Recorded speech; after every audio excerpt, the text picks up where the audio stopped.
आज की कहानी के माध्यम से आपको कुछ ऐसे तरीके पता चलेंगे जिनसे आप धोखा खाने से खुद को बचा सकते हैं।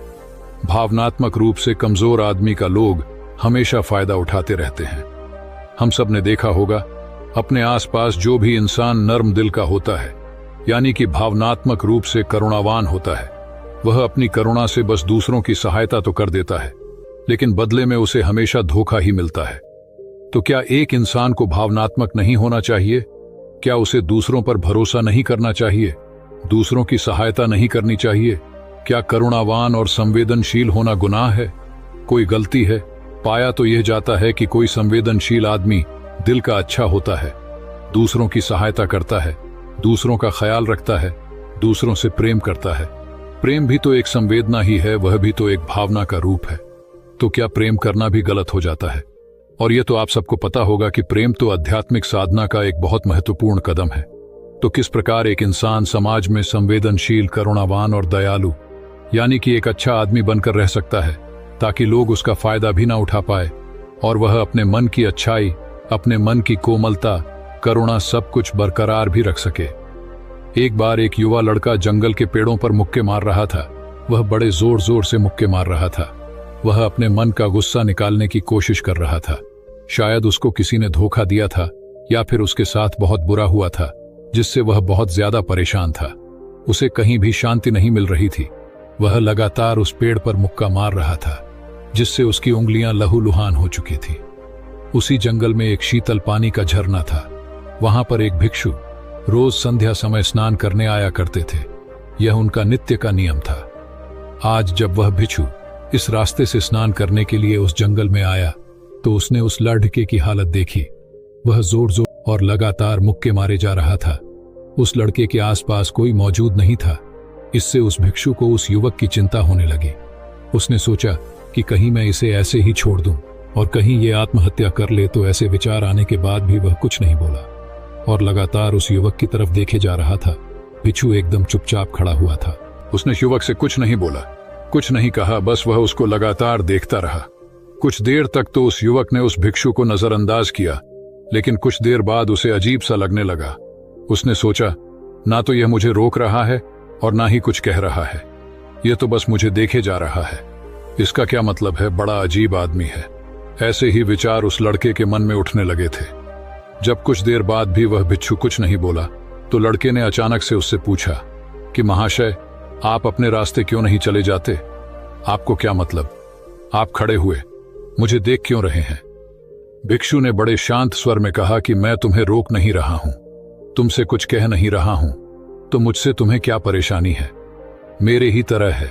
ये पेड़ पौधे, ये पक्षी, ये सब तुम्हें तो देख ही रहे हैं। जब इनसे तुम्हें कोई परेशानी नहीं है, तो मुझसे क्यों परेशानी है? यह सुनकर लड़का जोर से चीख कर बोला, मुझे सबसे परेशानी है। मैं सबसे नफरत करता हूं। यहां पर सब धोखेबाज, गद्दार होते हैं। कोई किसी का नहीं होता इस दुनिया में। और इस तरह बोलते बोलते वह फूट फूट कर रोने लगा और रोए जा रहा था और भिक्षु उसे देखे जा रहा था। वो उसे चुप करने की कोशिश भी नहीं कर रहा था। ये बात तो उस लड़के को और ज्यादा अजीब लगी। अब रोना छोड़कर उस लड़के ने सीधे खड़े होकर उस भिक्षु से कहा, बड़े अजीब आदमी है कि सामने कोई इंसान रो रहा है, दुखी है, परेशान है और आप उसे चुप भी नहीं कर सकते। आपके मन में बिल्कुल भी संवेदना नहीं है। बड़े अजीब और कठोर हृदय वाले साधु हैं। आपको अपने साधु होने पर खेद होना चाहिए और ऐसे ही ना जाने क्या क्या जली कटी बातें वो युवक उस भिक्षु को सुनाने लगा। कुछ देर बाद जब युवक की सारी भड़ास निकल चुकी थी, तब भिक्षु ने बड़े ही शांत स्वर में कहा कि आज मैं तुम्हें कंधा दे सकता हूं, तुम्हारे आंसू पोंछ सकता हूं, लेकिन इससे तुम्हारी समस्या का समाधान नहीं होगा। कुछ देर के लिए तुम्हारा मन बहल जाएगा, बस उसके बाद वही जिंदगी, वही लोग जो तुम्हें आज कंधा देने के लिए भी तुम्हारे पास नहीं है। फिर से तुम उसी जिंदगी में लौट जाओगे। कोई तुम्हें धोखा देगा, कोई तुम्हारा फायदा उठाएगा और तुम अपने मन को ऐसे ही तकलीफ पहुंचाते रहोगे। तो आंसू पोंछने की बजाय तुम्हें मुझसे कुछ ज्ञान की बातें लेना चाहिए, जिससे तुम्हें जीवन में कोई भी धोखा ना दे सके, तुम्हारी अच्छाई का कोई भी फायदा ना उठा सके। याद रखना, आंसू पोंछने वाले तो तुम्हें बहुत मिल जाएंगे, लेकिन ज्ञान और सही समझ देने वाला कभी कभी कोई इंसान मिलता है। भिक्षु ने उसे बताया कि मैं पास ही के झरने में स्नान करने के लिए जा रहा हूं। बड़ा ही शीतल पानी है वहां का। अगर तुम चाहो तो तुम भी मेरे साथ चल सकते हो। यहां पर अकेले परेशान होने से अच्छा है कि तुम झरने की शीतल पानी में स्नान करो, जिससे तुम्हारा दिमाग, मन, मस्तिष्क और तुम्हारा शरीर सब कुछ पवित्र हो जाएगा। यह सुनकर वो लड़का उस भिक्षु के पीछे पीछे चलने लगा। जंगल के बीचों बीच रास्ता झरने की तरफ जाता था। जंगल में सन्नाटा छाया हुआ था। उनके पैरों तले सूखे पत्तों की चरमराने की आवाज पूरे जंगल में गूंज रही थी। आज पूर्णिमा की रात थी और आसमान में चांद अपनी उजली रोशनी उस जंगल में फेंक रहा था। उस रोशनी में दोनों उस झरने की तरफ बढ़ते चले जा रहे थे। रास्ते में चलते चलते उस युवक ने उस भिक्षु से कहा कि महात्मन, आपकी जिंदगी मस्त है। आपको किसी चीज की कोई परेशानी नहीं है। आपको पता है कि दुनिया में कैसे कैसे लोग बसते हैं, कितने धोखेबाज, कितने मक्कार, और सबसे बड़ी बात, अपने लोग ही धोखा देते हैं, जिनसे हम प्रेम करते हैं, जिनको हम अपना मानते हैं। जब उन्हीं से धोखा मिलता है तो कैसा महसूस होता है। कभी कभी तो ऐसे लगता है कि भोले और दयालु लोगों के धोखेबाजों के लिए है, मक्कारों के लिए है वही यहां पर फलते फूलते हैं, वही आनंद से जीते हैं। और हमारे जैसे लोग जो दूसरों की सहायता करते हैं, दूसरों को अपना मानते हैं, वह हमेशा जीवन भर दुख में रहते हैं। यही जीवन की सत्यता है और यही संसार है जिसमें हमें रोज घुट घुट कर मरना पड़ता है। आपने सही किया, ऐसे जिंदगी को त्याग दिया, पीछे छोड़ दिया। अब बस अपने में मस्त, किसी से कोई परेशानी नहीं है, किसी की कोई चिंता नहीं है। मैं भी सोचता हूं कि मैं भी संन्यास ले लूं, छोड़ दूं इस दुनिया को। यह सुनकर उस भिक्षु ने कहा कि तुम्हें क्या लगता है, सन्यासी जीवन बहुत आसान होता है। भिक्षु ने बड़े शांत स्वर में कहा कि तुम्हें तो 2 वक्त की रोटी तो शांति से मिल जाती है, हमें तो कभी कभी वह भी नसीब नहीं होती। अगर भिक्षा मिल जाती है तो हम खा लेते हैं, वरना हमें तो भूखा ही सोना पड़ता है। यही सन्यासी जीवन है। हमें हमेशा नीचे सोना पड़ता है, सिर्फ एक लंगोट में रहना पड़ता है, चाहे कैसा भी मौसम क्यों ना हो। तो ये सब तुम्हें आसान लगता है तो तुम भी सन्यासी बन जाओ। युवक ने कहा कि आप कहते तो ठीक ही हैं, संघर्ष तो दोनों तरफ है, सांसारिक जीवन में भी और सन्यासी जीवन में भी। वैसे सांसारिक जीवन भी अच्छा है, लेकिन तब तक जब तक घर परिवार में सुख शांति बनी रहे, धोखा ना मिले, हमारे लोग हमारा फायदा ना उठाएं, हमसे झूठ ना बोले, हमें धोखा ना दे, तब तो जीवन जीने का आनंद होता है, वरना तो जीवन नर्क हो जाता है। भिक्षु ने कहा, देखो, सन्यास अपने मन से लिया जाता है। जब हमारा मन कहता है कि हमें सन्यास के मार्ग पर सफलता हासिल करनी है, आगे बढ़ना है, तो ही सन्यासी जीवन सफल हो पाता है। लेकिन तुम अपने घर से परेशान होकर, दूसरे लोगों से परेशान होकर सन्यासी बनना चाहते हो, तो तुम्हारा सन्यासी जीवन भी कभी सफल नहीं होगा। इससे अच्छा तो तुम सांसारिक जीवन में अगर कुछ तरीके, कुछ नियम अपनाओ, तो दूसरे लोग तुम्हें धोखा नहीं दे पाएंगे। सबसे पहले तो यह समझो कि धोखा उन्हें ही मिलता है जो भावनात्मक रूप से कमजोर होते हैं, जिनका दिल जल्दी पिघल जाता है, जो दूसरों को दुख में नहीं देख पाते। ऐसे लोगों के साथ धोखे होने की संभावना ज्यादा होती है, क्योंकि कोई भी आदमी अपनी परेशानी बताकर, अपने को दुख में बताकर तुम्हारा फायदा उठा सकता है।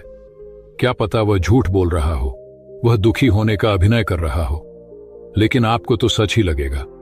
और उसके बाद कुछ समय बाद आपको पता चलता है कि आपके साथ धोखा हो गया। उसके बाद आपका मन अंदर से टूट जाता है। इसीलिए सबसे पहली बात ध्यान रखना कि किसी भी व्यक्ति को यह एहसास मत होने दो कि तुम भावनात्मक रूप से कमजोर हो, अंदर से तुम्हारा दिल नर्म है। अगर उन्हें आपकी यह कमजोरी पता चल गई तो वह कोई ना कोई जाल रचकर आपका फायदा उठाने की जरूर कोशिश करेंगे। चाहे आप अंदर से संवेदनशील हो, दूसरों की मदद करने वाले हो, लेकिन किसी को एहसास मत होने दो। ऊपर से कठोर बने रहो।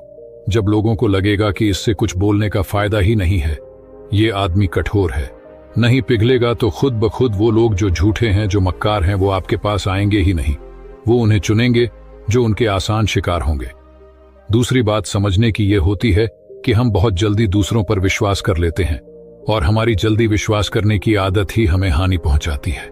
2 दिन तुम्हें किसी से मिले हुए नहीं होते हैं और तुम एक दूसरे के हो जाते हो, एक दूसरे पर पूरा भरोसा करने लग जाते हो, और यह भरोसा तीसरे दिन टूट जाता है और फिर तुम्हें धोखा मिलता है और फिर तुम परेशान होते हो। इसीलिए समय दो। किसी भी चीज को, किसी भी रिश्ते को आगे बढ़ाने के लिए समय की जरूरत होती है। समय के साथ तुम्हें सामने वाले इंसान की अच्छाई और बुराई पता चलती है। तब तुम्हें पूर्ण रूप से पता चलता है कि इंसान वास्तव में कैसा है, अच्छा है या बुरा है, और वह कुछ समय देने के बाद ही होता है। इसीलिए जल्दी किसी पर विश्वास मत करो। अगली पहचान या अगला तरीका समझने के लिए तुम्हें ऐसे लोगों को समझना होगा जो दूसरों की चापलूसी करते रहते हैं। कुछ लोगों की आदत होती है चापलूसी करने की। आपके सामने आपकी बड़ाई करेंगे, आपके बारे में अच्छा अच्छा बोलेंगे, और आपको लगेगा कि यह इंसान कितने अच्छे हैं, मेरे से कितना प्यार करते हैं। लेकिन वास्तव में उनकी वह चापलूसी एक जाल होती है, ताकि वह आपका दिल जीत सके। और उनको चापलूसी करने का मौका तभी मिलता है जब आप दिखावा करते हैं। अगर आप उनकी चापलूसी से प्रभावित ही नहीं होंगे तो कुछ समय बाद वो चापलूसी करना बंद कर देंगे। इसीलिए किसी के सामने दिखावा मत करो, वरना आप तो आकर्षण के केंद्र बन जाते हो। लोगों को लगता है कि शायद इसके पास बहुत ज्यादा धन संपदा है, इसीलिए इतना दिखावा कर रहा है, और इसी वजह से जो लोग आपका फायदा उठाना चाहेंगे वो आपके करीब आने की कोशिश करेंगे, आपकी चापलूसी करने की कोशिश करेंगे। अगला नियम बताते हुए भिक्षु ने झरने की तरफ इशारा किया। वो झरने के पास पहुंच चुके थे। युवक को भी एहसास हो चुका था, क्योंकि वहां पर ठंडी ठंडी हवा चल रही थी। ढलान की तरफ जाते हुए भिक्षु ने कहा कि सांसारिक जीवन में एक बात समझने की यह होती है कि हम जिसकी सहायता कर रहे हैं, चाहे किसी भी रूप में, धन से, शारीरिक रूप से, या जिस भी अवस्था में हम किसी की सहायता कर रहे हैं, तो हमें यह ख्याल रखना चाहिए कि सामने वाला वापस कभी भविष्य में हमारी सहायता करने योग्य है कि नहीं है। अगर किसी को पैसा उधार दे रहे हो तो यह समझो कि उसके पास आय का कोई साधन है कि नहीं है। कल भविष्य में वह तुम्हें वापस कर पाएगा कि नहीं कर पाएगा। अगर वह नहीं करेगा तो तुम्हें तकलीफ होगी, तुम्हें दुख होगा। ऐसे तो इंसान करुणा बस भिखारियों को भी भीख देता है, लेकिन वह गलत नहीं है, क्योंकि जो भी पैसा अपने सामने वाले को दिया है उससे आपके ऊपर कोई ज्यादा प्रभाव नहीं पड़ेगा। अगर वह आपको वापस भी नहीं लौटाएगा तो अगर किसी ऐसे इंसान को पैसा देना है जो कभी वापस नहीं लौटा पाएगा, तो उतना ही देना जिससे तुम्हारे ऊपर ज्यादा दबाव न बने। अगर वो वापस भी न लौटाए तो तुम्हें ज्यादा दुख न पहुंचे। अब तक वो दोनों झरने पर पहुंच चुके थे। दोनों ने अपने कपड़े उतारे और उस झरने के शीतल पानी में कूद पड़े। पानी बहुत ठंडा था। उन दोनों की सारी थकान, सारी उदासी पल भर में ही दूर हो गई। स्नान कर लेने के बाद दोनों एक पेड़ के नीचे उस झरने के सामने बैठकर बातें करने लगे। भिक्षु ने उसे आगे समझाते हुए कहा कि शुरुआत में लोगों को नजरअंदाज करना सीखो। जब तुम किसी को शुरुआत में नजरअंदाज करते हो तो जो भी लोग किसी लालच की वजह से तुम्हारे पास प्रभावित हो रहे थे, उनकी छटनी हो जाएगी। जब तुम उनको नजरअंदाज करोगे तब को एक दो बार लोग तुम्हारे पास आने की कोशिश करेंगे। उसके बाद वो तुमसे दूरियां बना लेंगे। और जो आदमी तुम्हारी इंसानियत, तुम्हारी अच्छाई देखकर तुम्हारे पास आएगा, वो नजरअंदाज करने के बावजूद भी तुम्हारे करीब ही बना रहेगा। और यही तो एक सच्चे इंसान की पहचान होती है। जो हमारे अपने होते हैं उनसे हम लड़ भी लेते हैं, झगड़ भी लेते हैं, उसके बावजूद भी वो हमारी बातों का बुरा नहीं मानते हैं। चाहे थोड़े समय के लिए वह हमसे नाराज रहे, लेकिन कुछ समय बाद फिर से हम एक हो जाते हैं। और यही तो घर परिवार का मतलब होता है, यही तो अपनों का मतलब होता है। इसीलिए शुरुआत में अनजान लोगों को नजरअंदाज करना सीखो, इग्नोर करना सीखो, ताकि धोखेबाज मक्कार लोग तुम्हारे करीब ही ना आ पाएं।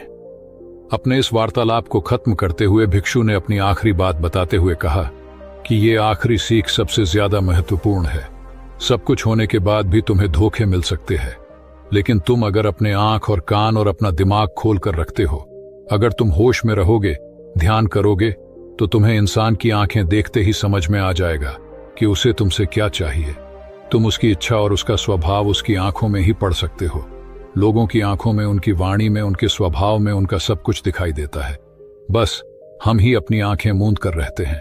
दूसरे लोगों से जानो, उसके रिश्तेदारों से जानो, उसके परिवार वालों से जानो कि वह इंसान कैसा है, दूसरों के साथ उसका व्यवहार कैसा है। उसकी पड़ताल करो। जब किसी पर विश्वास करो, ऐसे ही किसी पर विश्वास मत कर लेना। अपनी पूरी संतुष्टि करना। अगर तुम किसी के साथ लंबे समय तक भरोसा करना चाहते हो, किसी के साथ कोई संबंध बनाना चाहते हो, कोई दोस्ती करना चाहते हो या किसी की मदद करना चाहते हो, तो इन सभी परिस्थितियों में तुम्हें यह जरूर पता होना चाहिए कि दूसरे लोग उस इंसान के बारे में क्या सोच रखते हैं। इसके बाद तुम जीवन में कभी भी धोखा नहीं खाओगे और तुम्हें कभी भी धोखे की वजह से पछताना नहीं पड़ेगा।